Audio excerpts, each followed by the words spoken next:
Hey guys, welcome to the channel. This is my first video doing something like this.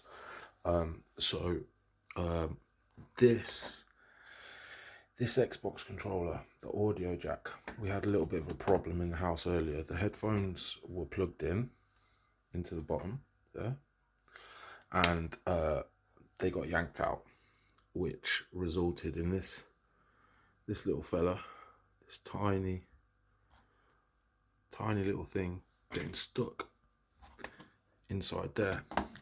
Went onto YouTube like any good life hack guy would, and they were recommending using the end of these pen stick things to get them out, which is really cool, but it wouldn't work for me. I live in a house full of girls, and I saw one of these in my toolbox, which is hair grip,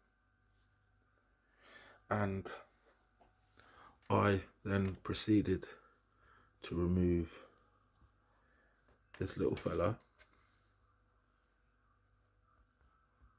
with the grips. Now obviously I'm not going to put it back in just in case I can't get it back out, but if you're having problems with the pen technique, I would thoroughly recommend trying this to get it out, because it's hard to film, but you can put one bit in and then clip the other side and just pull it out. All right, thanks guys.